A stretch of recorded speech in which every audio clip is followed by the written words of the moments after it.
Le patron du MEDEF demande donc la création d'un sous-SMIC d'un montant inférieur à ce qui existe pour faciliter l'accès des jeunes au marché du travail.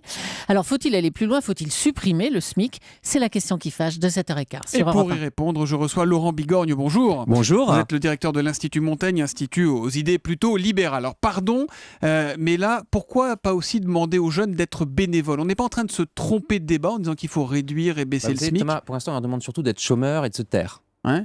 Puisqu'il faut voir que le public le plus touché par le chômage en France, massivement, dans l'indifférence générale, c'est le public des jeunes non qualifiés. Et ben donc c'est aux entreprises de faire des efforts pour les embaucher, ces jeunes. Ah oui, bien sûr, mais avec quel argent et avec quelle possibilité? Vous avez vu la situation des entreprises et on aurait pu dire, si à ce moment-là on commence à se renvoyer la balle, que c'était à l'État de les former et d'assurer sa mission d'intérêt général qui consiste à dire qu'il n'y a pas 20% des jeunes à 15 ans qui savent ni écrire, ni lire, ni compter. Donc plutôt que de se renvoyer la balle, effectivement la question est de savoir comment on organise une insertion durable de ces jeunes sur le marché du travail, et effectivement à des niveaux de rémunération qui soient à la fois décents pour eux, d'une part, et qui permettent en même temps de respecter les grands équilibres économiques, c'est-à-dire que voilà, les entreprises ne sont pas des organisations philanthropiques, elles ont aussi des comptes à rendre, elles ont aussi des investissements réalisés. En même temps, quand on est si elles payé veulent au rester SMIC, compétitives. c'est pas une œuvre non plus. Voilà, c'est pas le SMIC, on le rappelle, c'est 1113 € net par mois. Bien sûr. Moi, voilà, quand on travaille, j'ai vécu en début de carrière, jeune prof, il y a 15 ans, avec un tout petit peu plus de cette somme. Ça devait être 1300 € à l'époque.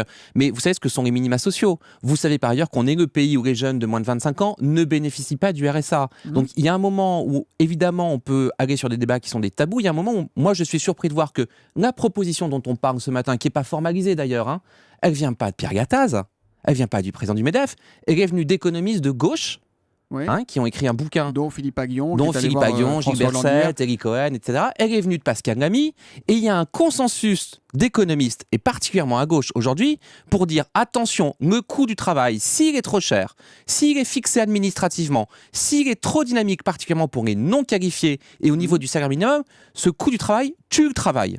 Est une trappe à chômage. Si le problème c'est l'encadrement et c'est ce SMIC, est-ce qu'il faut aller jusqu'à le supprimer? Est-ce que Pierre Gattaz n'est pas allé assez loin? Est-ce que Aghion ne vont pas assez loin? Mais moi je pense pas qu'il faille le supprimer, parce que ça, objectivement, ça va créer un émoi dans la société française que tout le monde pourra comprendre. Je pense qu'on peut le réformer. Je vais prendre une image que tout le monde comprenne. Ça veut dire quoi? Ça veut dire que dans ce studio ce matin, on fait pas tous du 40. On peut faire du 36, du 38, du 42, du 44. Et à tous, on nous met le même costume. C'est-à-dire que objectivement, aujourd'hui, le SMIC ne tient pas compte de la réalité du marché du travail. Il ne tient pas compte des différentiels de coût de la vie en Île-de-France, en Auvergne, en Lorraine. Et donc, une des propositions régional alors. Mais par exemple, quand on habite en Auvergne, on est moins payé, donc on n'a plus le droit de venir habiter à Paris parce qu'on ne gagne pas assez. Mais si, mais dès lors qu'on viendra à Paris, évidemment, les choses iraient dans un autre sens. Mais il y a une logique à dire à un moment ou à un autre, quand on est arrivé à 11% de chômeurs, 11% de chômeurs, un taux de chômage qui est le double chez les jeunes, un taux de chômage qui est encore le double chez les jeunes, par exemple, des cités urbaines les plus difficiles, il y a un moment où il faut quand même se poser des questions un peu fondamentales, ou alors ça veut dire qu'on a une préférence en France pour le chômage, et à ce moment-là, j'aimerais qu'on le dise aussi. On ne peut pas dire on a une préférence pour le chômage. Sûr, mais non, on ne peut pas dire ça. Mais bien sûr, c'est pas possible. Parce qu'on ne chauffe pas tous pareil, pardon. Ça fait 3 décennies qu'on vit avec du chômage à plus de 10% ou à 10% en moyenne. Qu'est-ce qu'on fait? On va avoir des mini-jobs, on va avoir des salaires payés à 1 €, 2 € de l'heure comme en Allemagne. Mais pas du tout. L'Allemagne est en train de mettre en place un SMIC. Allez, je vous donne un exemple archi concret de ce que le gouvernement pourrait faire sans allumer de guerre des religions. Il y a un SMIC jeune en France. Il y a déjà un SMIC jeune. L'apprentissage. Pourquoi on ne le met pas en œuvre? Moi, j'ai jamais entendu personne se plaindre de l'apprentissage. J'ai jamais entendu qu'on m'explique que l'apprentissage était une mauvaise voie d'entrée vers le marché du travail. Vous savez bien, quand on rentre de l'entreprise après, on ne progresse plus. Si vous êtes embauché au SMIC, vous finissez votre carrière avec 300 € de plus. Ça n'est pas vrai. Mais Thomas Soto, prenons effectivement les problèmes dans leur globalité. Moi, je suis pour que demain, on arrête effectivement d'avoir un système qui soit le même pour tous, mais qu'en revanche, il y ait des contreparties. On pourrait très bien imaginer qu'un régime de SMIC dérogatoire ou qu'une progression de l'apprentissage passe par exemple par des entrées plus massives en CDI.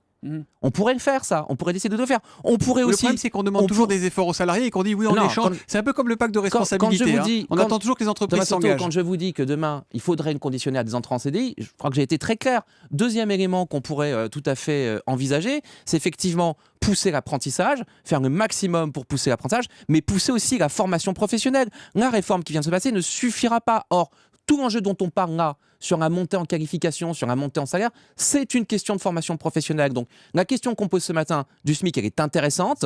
C'est un des tabous, effectivement, du non-fonctionnement du marché du travail en France. Elle n'est pas suffisante. à régler nos problèmes de chômage, même si elle est première à mon point de vue. Bon, que Force ouvrière trouve ça indécent, c'est normal, on va dire. C'est un syndicat de fonctionnaires qui trouve ça indécent. D'accord. De la même façon que Force ouvrière trouvera indécent qu'on parle de marché du travail, qu'on parle de réduire les déficits publics. On a l'habitude. D'accord. Mais que Laurence Parisot, ex-patronne du MEDEF, écrive sur Twitter que proposer un salaire en dessous du SMIC s'apparente à une logique esclavagiste, vous lui répondez quoi ? Je lui réponds elle a du temps libre, qu'elle aille faire un peu d'économie à l'université. Et puis elle trouvera des bons économistes du travail qui, je crois, pourront la documenter un peu mieux sur cette conception-là. Merci Laurent Bigorgne. Y compris M. Stiglitz. Ouais. En tout cas, les économistes ne sont pas tous d'accord, parce qu'ils disent que quand on augmente de 1% le SMIC, ça fait perdre 2000 emplois, dit Godet, ça fait perdre entre 15 000 et 25 000 postes, dit Kramarx. Vous dites combien, vous ? Moi, je ne jette pas de chiffres. Il y a effectivement des études qui vont de 2 à 50 000. Étienne Vasmer dit 50 000. 2 à 50 000, c'est un peu comme les manifs, c'est entre la police et les organisateurs. Oui, mais attendez, même l'OFCE, qui est un centre d'économie plutôt classé à gauche, dit 4 000.